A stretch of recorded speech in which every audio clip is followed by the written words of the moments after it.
next witness, Mr. Coburn. State calls Dr. Amanda Ho.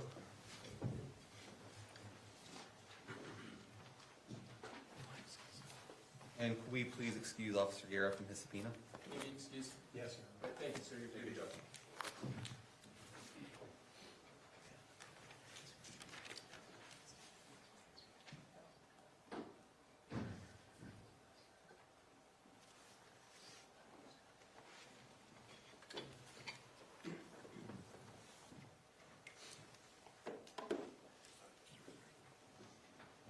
Yes.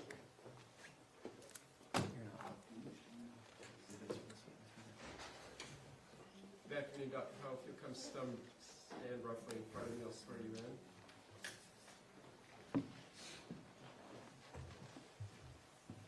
You swear or affirm under the laws of the state of Utah, penalty of perjury, that the testimony you give this matter today will be true and correct, so help you God. Thank you. Please have a seat up here. I know you've testified before in front of me. It's just you have prior admonitions in place. Should be water for you as well. Good afternoon, Doctor. Hello. How are you? Good. Your drive down fine? I'd like you to take a moment to introduce yourself to the jury. Tell them your name, where you work, so on. Yes, my name is Dr. Amanda Ho. I'm a medical examiner at the State of Utah Office of the Medical Examiner in Taylorsville, Utah. You. For the audio record, just please spell your last name. Yes, my last name is spelled simply H-O. And you're a medical examiner. Is your official job title assistant medical examiner? Yes. What degrees do you hold? I hold a Bachelor of Arts degree and a medical doctor degree. And where are those degrees from? My bachelor's degree is from Rice University in Houston, Texas, and my medical degree is from the University of Texas Southwestern in Dallas. Okay. After medical school, did you receive specialized training related to pathology? Yes, so after medical school, I went to, I did a pathology residency training program here at the University of Utah and ARUP Labs. After completing my general anatomic and clinical pathology residency program, I completed a one-year subspecialty fellowship training program in forensic pathology specifically at University of Texas Southwestern in Dallas. In pathology, and then you mentioned anatomic pathology, and then you mentioned forensic pathology. Yes. Could you define each of those terms for the jury? Yes, so an anatomic and clinical pathology residency training program would qualify me to be a hospital pathologist. That is someone who is examining specimens at a hospital and making diagnoses and running a hospital laboratory or a medical laboratory. Okay. And did these trainings, these residencies, include training in autopsies and how to perform a post-mortem examination? Yes, so the general anatomic pathology residency training program will train a pathologist to do autopsies in cases of natural death. These autopsies are usually performed in the hospital at the request of the family. A one-year forensic pathology fellowship training program will train someone to perform forensic or medical legal autopsies specializing in non-natural causes of death. You have the medical degree. Are you licensed to practice medicine? Yes, in the state of Utah. And do you have any board certifications with specific reference to pathology? Yes, so I've pathology medical board certification in anatomic pathology, clinical pathology, and forensic pathology. And the forensic pathology, that's a subspecialization of the other. Yes. Do you also participate in continuing medical education? Yes. Does that include conferences and training on forensic pathology? Yes. How long have you worked as an assistant medical examiner? Approaching 6 years. And in those 6 years plus your training, how many cases have you worked I've performed approximately 1,800 total postmortem examinations. That number includes cases where I perform an external examination of the body only, as well as cases where I perform a full autopsy. Okay. Sorry, how many full autopsies approximately have you done? Full autopsies, let's see if I have a number. I've performed approximately 870 full autopsies. And that's since you've been fully accredited and certified? Correct. Okay. And we mentioned there's a difference between the post-mortem examination and the full autopsy, and it sounds like one of those differences is that the post-mortem is just the external examination. Right. So in a case where I would do a full autopsy, or I would say an autopsy has a post-mortem examination potentially has two parts. An external examination of the body, and then, if warranted, making incisions, examining the internal organs, and that would be considered a full autopsy. So the main distinction is the full autopsy is just more inclusive. Correct. It's a deeper examination into what happened. Correct. Okay. What is involved in each of those, briefly? What's involved in an external examination? What's involved in an internal examination? Yes, so when a body arrives at our office for an examination, the external examination of the body will include examination of the body as it's received, dressed, as the body is received from the scene of death. Then the body will be undressed, cleaned, photographed, and I will examine for any signs of injury, any identifying markings like scars and tattoos, and then any evidence of medical disease, like, for example, swelling of the legs. Then, if warranted, I'll proceed with the autopsy portion of the examination, which includes making incisions into the body, removing the organs, and examining the organs to diagnose any natural disease or injury. Okay. You've mentioned a few things that you're looking for in an autopsy, but from that higher level, why is an autopsy performed?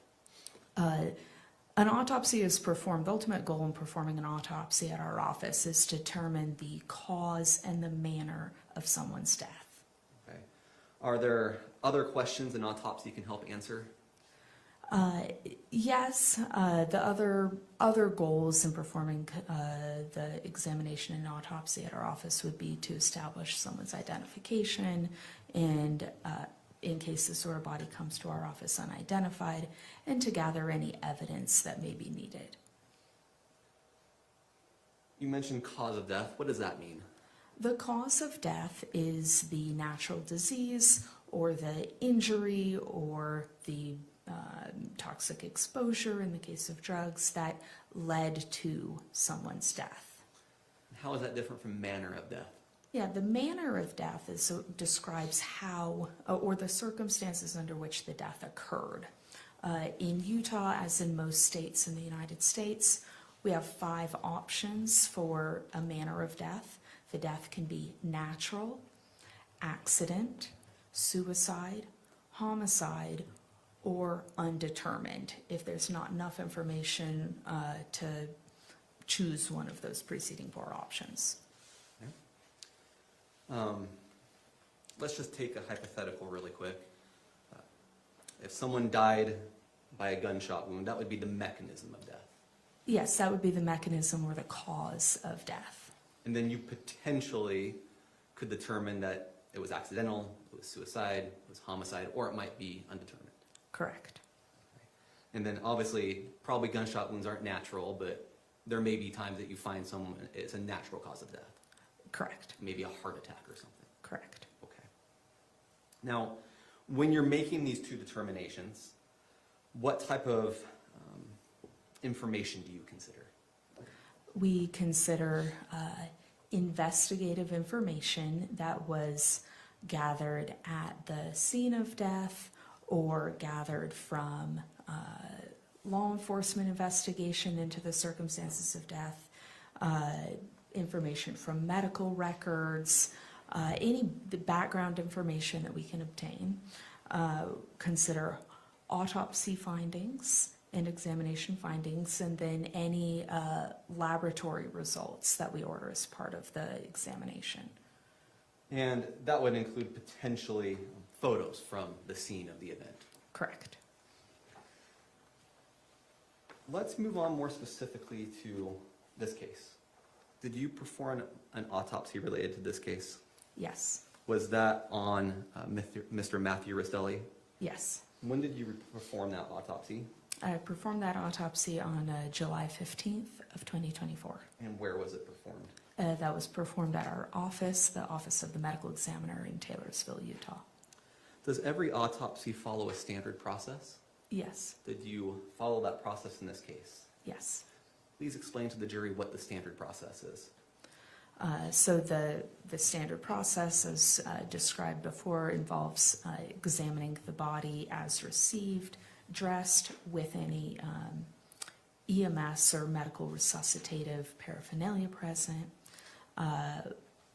taking photographs at each stage, so photographs of the body dressed, photographs of the body undressed, cleaning the body, photographing the body again, noting any findings on the body such as injuries, measuring, describing them, taking notes, then proceeding with the internal autopsy examination of making incisions, removing the organs, examining the organs for medical disease or for injury. I believe a moment ago you mentioned photographs. Are photographs part of the autopsy process? Yes. Okay, and were photographs taken during Mr. Restelli's autopsy? Yes. We're going to show these only to the witness. If we could show her exhibits 95, then 96, then 97.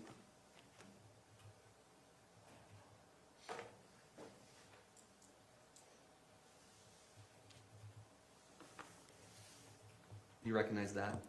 Yes. Go to 96, please. You recognize that? Yes. Go to 97, please. Do you recognize that?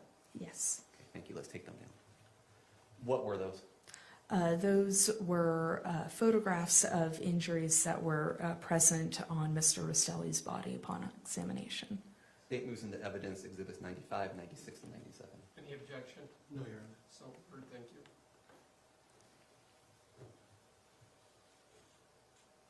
During the process, I'll ask that differently. What is a body diagram in the context of an autopsy? A body diagram is a sheet of paper on which we can make handwritten notes or sketches, drawings to aid in our written report, to aid in understanding of any injuries, disease, or findings on the body. And did you create a body diagram specifically for Mr. Restelli's autopsy? Yes. Please show the witness 94. Is this an accurate copy of the body diagram you created in this case? Yes. State moves into evidence exhibit 94. Any objection? No objection. Thank you, so ordered. And before we get into a discussion of this autopsy, you eventually produced a report about the autopsy, Correct. stating your findings and conclusions. Correct. And if we could show the witness 93.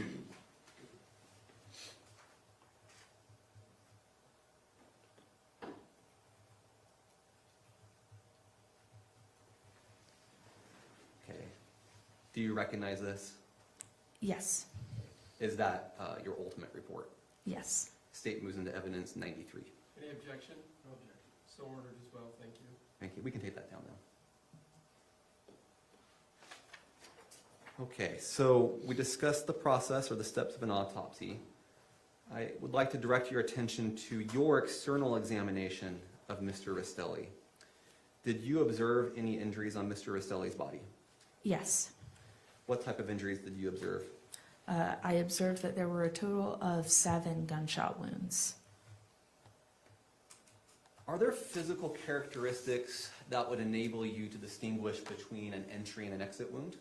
Yes. What are those characteristics? In general, injuries can vary, just like natural disease can vary, but in general, entrance wounds on the body tend to be round. They tend to have an area of abrasion or scraping of the skin around the margin of the wound. They can have what we call firearm residue or soot or gunpowder particles on them.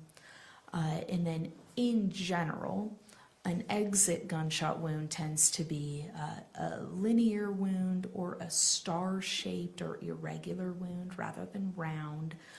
They tend to not have any abrasion or scraping of the edges, and they would not have any firearm residue such as soot or gunpowder particles on them. Applying those principles, applying that knowledge, were you able to identify of the 7 gunshot wounds, what was an entry wound, what was an exit wound? Yes. If we were to show you the body diagram, would that be helpful in you describing which is which? Yes. Okay, if we could now publish 94.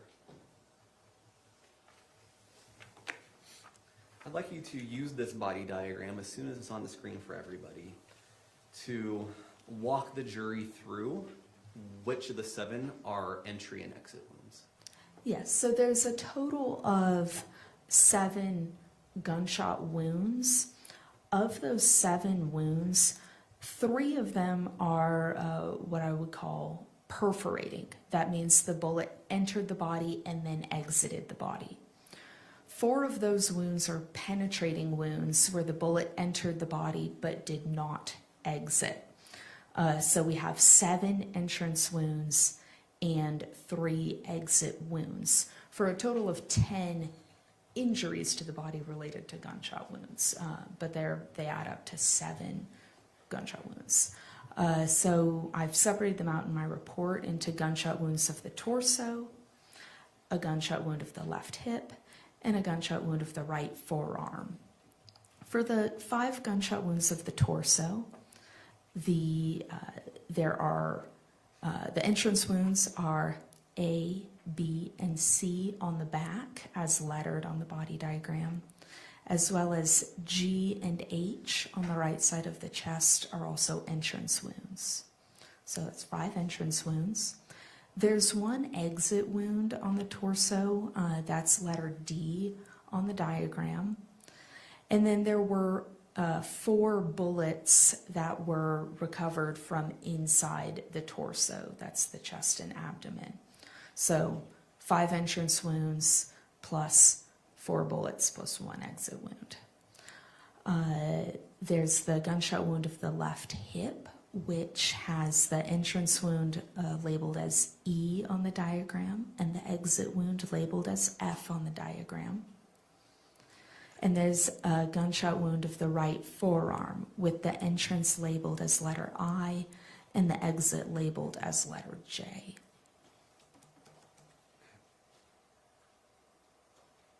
Really quick, I see there's a key in kind of the bottom middle of this body diagram. Looks like there's an acronym. Could you explain the acronym? Yeah, so for the key, I've used the acronym GSW as an abbreviation for gunshot wound. So you can note that entrance gunshot wounds are marked with a circle and exit gunshot wounds are marked with an X. Were there internal injuries associated with these gunshot wounds? Yes. What internal injuries did you observe? Yes, so for the gunshot wounds of the torso, again, that is the chest and abdomen, there were perforations of the right lung, the left lung, the heart, the diaphragm, the liver, the stomach, the spleen, and the left kidney. There were perforations or fractures of multiple ribs, and there was blood in the pleural or chest cavities and blood in the abdominal cavity, as well as blood in the pericardial sac around the heart. For the gunshot wound of the left hip, the bullet passed through the skin and subcutaneous tissue, but did not enter the abdominal cavity and did not fracture the left hip. It was a fairly superficial wound. For the gunshot wound of the right forearm, the bullet passed through the skin, subcutaneous tissue, and muscles of the right forearm, along with the ulna bone of the forearm. That's the bone in your forearm that runs along the pinky side of your forearm. You mentioned bleeding. Would you consider the amount of bleeding you observed significant? Yes. And based off these injuries, both the external and internal examination, were you able to identify the general direction of travel for any of the bullets? Yes. So for the gunshot wounds of the torso, once the bullets entered the chest and abdomen, their paths overlap. So I cannot tell, based on my examination, exactly which entrance wound matches up with which bullet recovered in the body, or which entrance wound matches up with the exit wound D. But I can tell a general idea of the trajectory based on the entrance wound characteristics. Is there a particular wound you'd like me to describe? Yeah, so I just want to make sure we all understood what you just said. Let's focus on the torso for just a second. Okay. Yes. And on the back, there's entrance wounds A, B, and C. On the front, there's entrance wounds G and H, and there's an exit wound D. Yes. Did I understand correct that basically for those 5 entrance wounds, you can't tell which one caused the exit of D? Correct. But even though you can't do that, you can still tell us somewhat general trajectory of the entrance angle. Correct. Multiple of the entrance wounds on the torso have some abrasion on the edge of the wound that tells me which direction the bullet was traveling as it entered the skin. Okay, so for the torso wounds, what were the general trajectories? In general, the trajectories of wounds A and B are right to left and back to front. The trajectory of the bullet creating entrance C is left to right. For G and H, they are front, or G is front to back. H, the trajectory is right to left.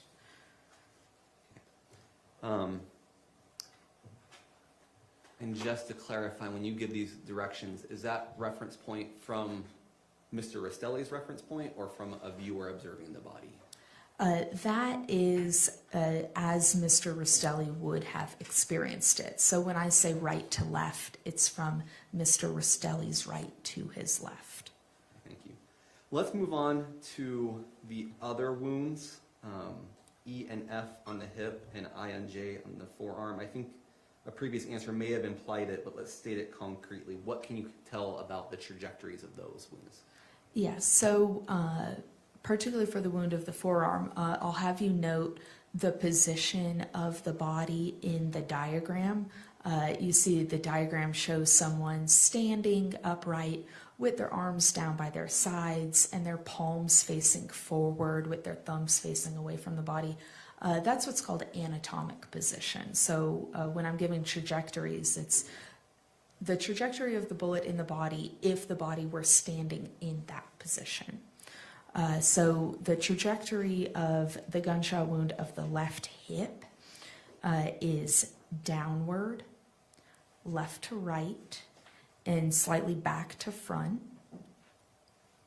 And the trajectory of the gunshot wound of the right forearm is back to front, again, if the palms were facing forward, back to front, slightly downward, and slightly left to right. Thank you. We're going to move on to a different topic now. You can take down the body diagram. Mr. Pomeroy, do you want a laser pointer for your witness?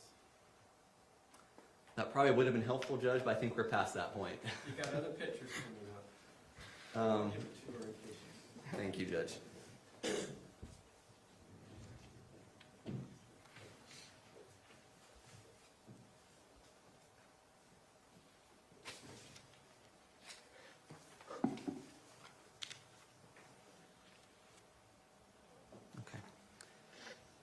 Let's publish Exhibit 95. I'd like to talk for a moment about the wrist or forearm injury you observed. Okay. Is this a photo of that injury? Yes. What's the blue object that we see? The blue object is a flexible rod that we use as part of the postmortem exam to match up entrance and exit wounds and to demonstrate the path of an injury through the body. Okay. So basically it helps indicate some of the characteristics about the wound. Correct. And we have an entrance and exit wound here related to the points that you pointed out before, which letters, which is the entrance, which is the exit on this photo from reference. And I'm asking you in this photo to do our reference point looking at the photo, not Mr. Restelli's reference point. Correct. So you can see that the rod is passing through an injury on the back of the forearm. That's the side of the forearm closest to the back of the hand. And it's also passing through an injury that's on the side of the forearm closest to the palm of the hand. So the wound on the back of the forearm, that's the left of the forearm as you're looking at the picture, is the entrance wound. And the wound closest to the palm of the hand is the exit wound. Thank you. Move to exhibits 96 and 97, the side-by-side. We have both exhibits on the screen at the same time. Is this that same injury? Yes. Okay, just from a different vantage point. Yes. And so this would still be Mr. Restelli's right forearm. How did this wound affect Mr. Restelli's skin? So it perforated the skin as the bullet was passing through.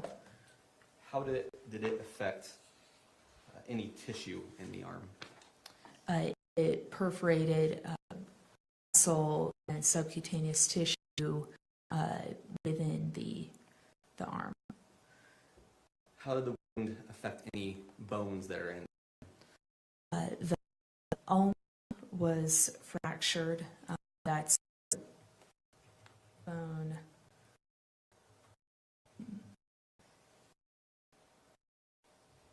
I think the pointer doesn't show up too well on the screen, but that's the one that runs on the pinky of your forearm, two bones on the forearm.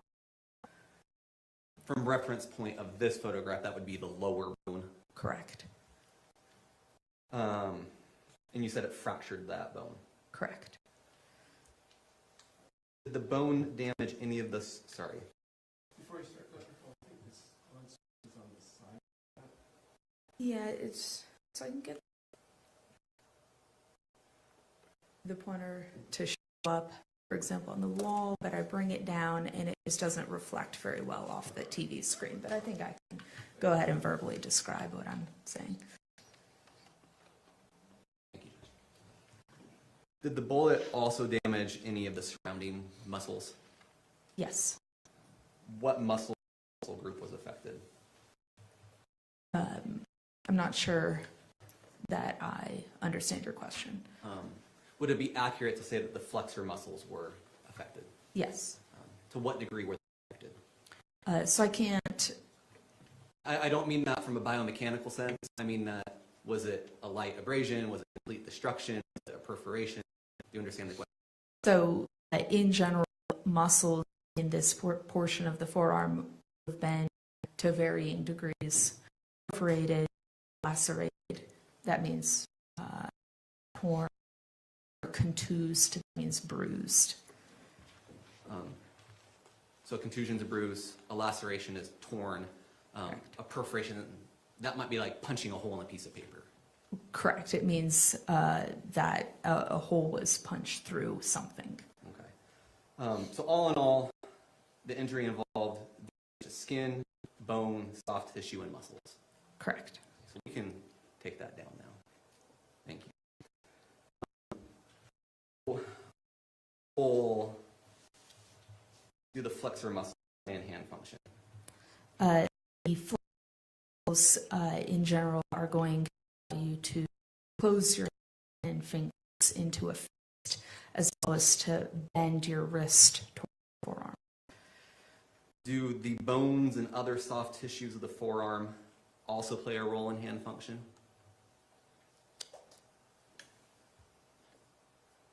The bones play a role in that the muscles attach to the bone. That's their attachment point to work off of.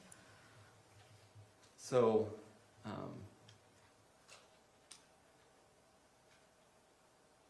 let's take it at the high level first. Based off all this damage, would you have expected there to be some impairment in grip strength in Mr. Restelli? Yes, to some degree, but I can't exactly specify to what degree his grip function would be impaired. Exactly. But we could say that the perforation of the ulna in some way affected the ability of the muscles to function. Would that be fair to say? We don't know the degree, but it would have affected to some degree. The fracture of the bone may or may not have had an effect. Okay. And then how about the perforation and laceration of the muscles? Yes, that would have had some effect. Okay.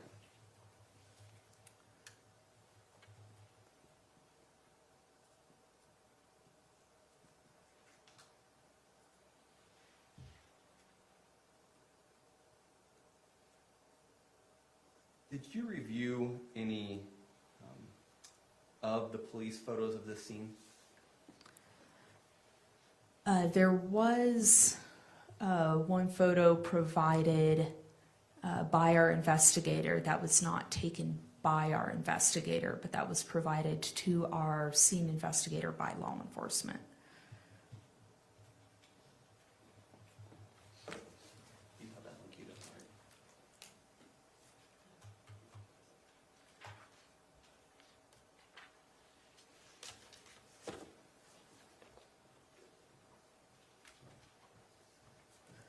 Is this that photo? Yes.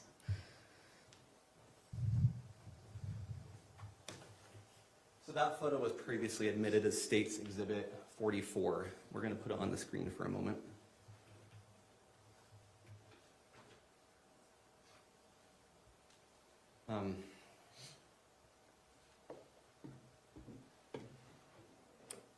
There we go. And this was identified as Mr. Restelli's body at the scene. Yes. And you can clearly see a knife in that hand. Yes. Is that the same arm that sustained that injury? Yes. Okay. And I just want to clarify a couple points. Autopsies can't determine when that object was placed in the hand. Correct. It can't tell if Mr. Restelli himself picked it up or someone placed it. Correct. It can't tell whether he had it in his hand before or after his death. Correct. But it can tell you that his grip strength or his ability to hold the knife would have been affected to some unknown degree. Yes. Okay, we can take that down now.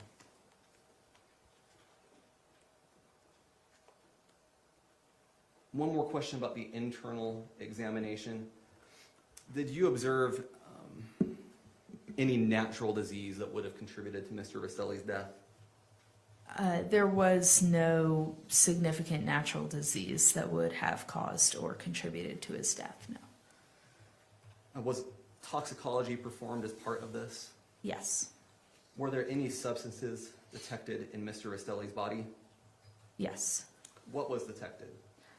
So detected was caffeine as well as delta-9 tetrahydrocannabinol, which is the active or psychoactive ingredient in marijuana. Okay. That sometimes is referred to as delta-9 THC. Yes. How long does delta-9 THC remain detectable in the body? It varies according to how heavy or frequent a user of THC someone is.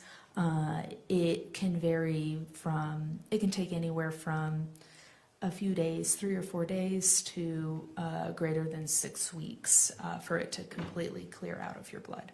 Okay, that sounds like a very kind of wide detection window. Yes. And you couldn't say where in the window he may have used, Correct. or even what state he used it in. Correct. Okay. Did he detect any alcohol in his system? No. And did any of these toxicology results change in any way your conclusion about the cause and manner of death? No. Okay. Let's get to that ultimate conclusion then. Based on your autopsy, your training, your experience, were you able to determine the cause and manner of Mr. Restelli's death? Yes. What was the cause of his death? The cause of his death was multiple gunshot wounds. What was the manner of his death? The manner of death was homicide. Thank you. No further questions, Judge. Cross?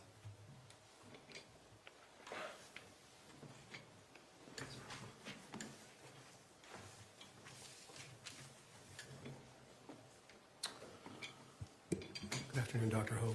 Hello. Dr. Ho, you stated that on your examination of Mr. Restelli's body, you located tetrahydrocannabinol. Is that right? Yes. More commonly called marijuana, right? Yes, it could be natural or synthetic.